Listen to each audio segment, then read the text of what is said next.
اور یہاں راولپنڈی اسلام آباد میں اور جو مقتدر حلقے ہیں، اقتدار کی غلام گردشیں ہیں، ان میں خوف و ہراس کی فضا ہے، اور یہ کہا جا رہا ہے کہ جو موجودہ ہفتہ ہے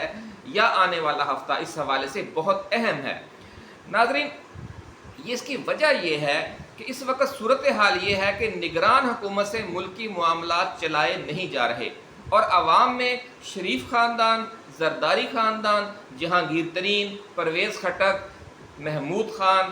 اور مولانا فضل الرحمان کے خلاف نفرت اتنی زیادہ ہے کہ ان لوگوں کو الیکشن جتوانے کے لیے کوئی طریقہ سمجھ نہیں آ رہا اسٹیبلشمنٹ کو کہ کس طرح 15، 20، 25% ووٹ رکھنے والوں کو کس طرح کا کوئی ڈرامہ کر کے ملک میں الیکشن جتوایا جائے۔ یہ کسی کی سمجھ میں نہیں آ رہا، کیونکہ یہ خدشہ ظاہر کیا جا رہا ہے کہ اگر عام انتخابات کروائے گئے تو پولنگ ڈے پر جو صورتحال ہے وہ مقتدر قوتوں کے ہاتھ سے نکل سکتی ہے، اور 1970 جیسا کوئی رزلٹ بھی سامنے آ سکتا ہے۔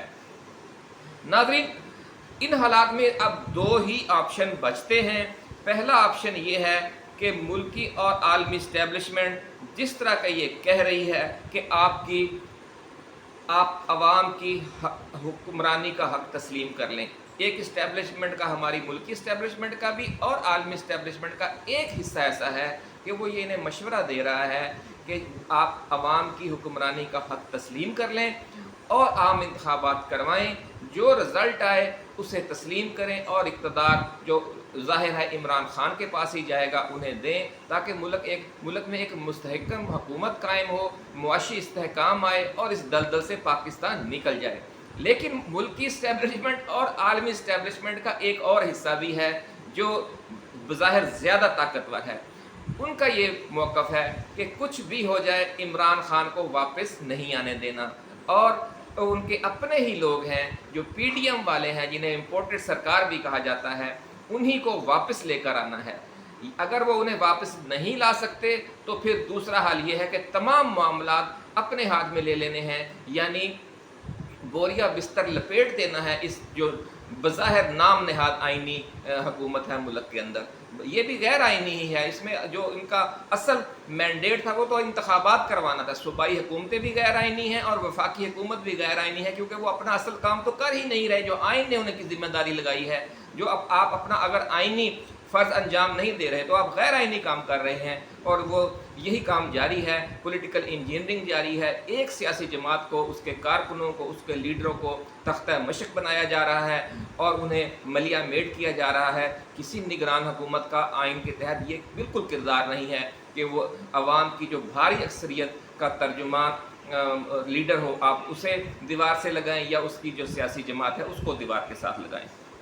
ناظرین، اس وقت صورتحال یہ ہے کہ جو اسٹیبلشمنٹ ہے اگر وہ اپنی موجودہ پالیسی کو ہی آگے بڑھاتی ہے تو پھر یہی ہوگا کہ مارشل لا لگا دیا جائے گا۔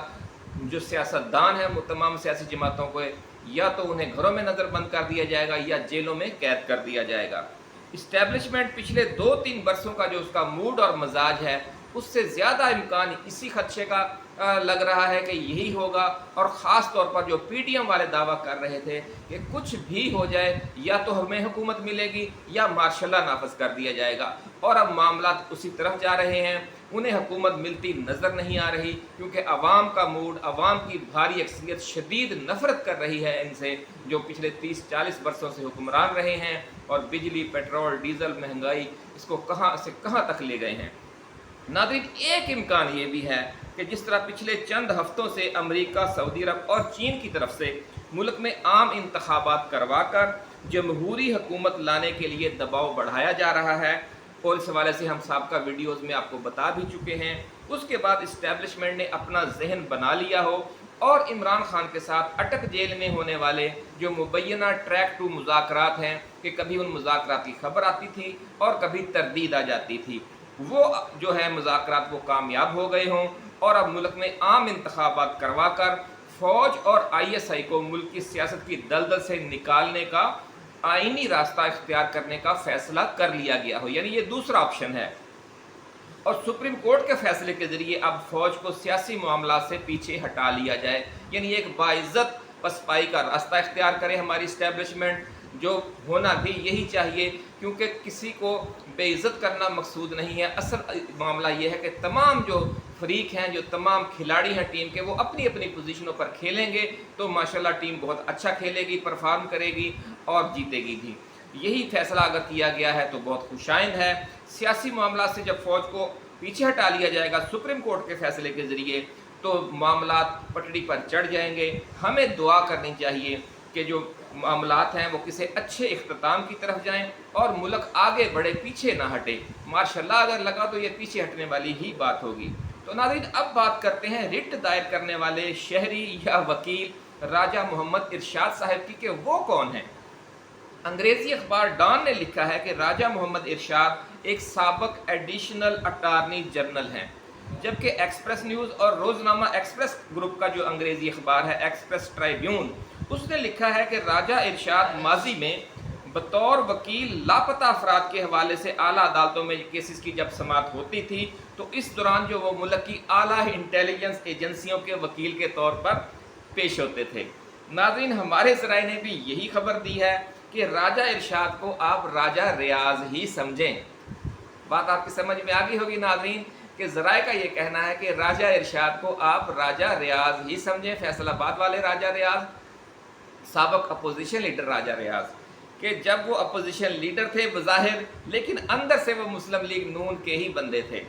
یہی وجہ ہے کہ اپنے ذمے جو ان کا کردار لگایا گیا تھا کہ آپ نے ایک نگران وزیر اعظم کے لیے بطور اپوزیشن جو نام پیش کرنا ہے وہ آپ ادھر سے پیش کریں، وہ ہمارا ہی بندہ ہوگا، تاکہ پھر یہ آئینی جو ایک طریقہ ہے وہ اختیار کر لیا جائے۔ اپنا یہ کردار ادا کرنے کے بعد انہوں نے اپنا جو لبادہ تھا اپوزیشن لیڈر والا وہ اوڑھا ہوا وہ اتار دیا اور فوراً لندن پہنچے اور جا کے مسلم لیگ نون میں اعلانیہ شمولیت اختیار کر لی۔ آپ یہ نہیں کہہ سکتے کہ شمولیت اختیار کر لی، کیونکہ مسلم لیگ نون میں تو وہ پہلے ہی تھے لیکن خفیہ طور پر شامل تھے۔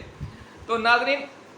ایڈیشنل اٹارنی جنرل بھی آپ کو پتہ ہی ہے کہ حکومت کا ترجمان ہوتا ہے اور عدالتوں میں سرکاری وکیل کے طور پر پیش ہوتا ہے، اور لاپتہ افراد کے کیسز میں جو وکیل ملک کی اعلیٰ انٹیلیجنس ایجنسیوں کی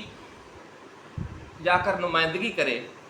وہ بھی کوئی خاص اپنا بندہ ہی ہوتا ہے۔ اور اگر اب بھی کسی کو شک ہے کہ آرمی چیف اور ISI چیف کے خلاف دائر کی گئی یہ writ petition false flag operation نہیں تو اسے راجہ محمد ارشاد صاحب کے بطور ایڈیشنل اٹارنی جنرل کیریئر کا پروفائل دیکھ لینا چاہیے۔ کچھ لوگوں کو یقین نہیں آتا نا، تو ان کے لیے ہمارا مشورہ ہے کہ وہ پہلے ان کا پروفائل چیک کر لیں، اور یہ خاص طور پر ایک پوائنٹ آپ ضرور اس میں غور کریں کہ راجہ محمد ارشاد کو سرکاری وکیل جب بھرتی کیا گیا تو ملک میں کس کی حکومت تھی؟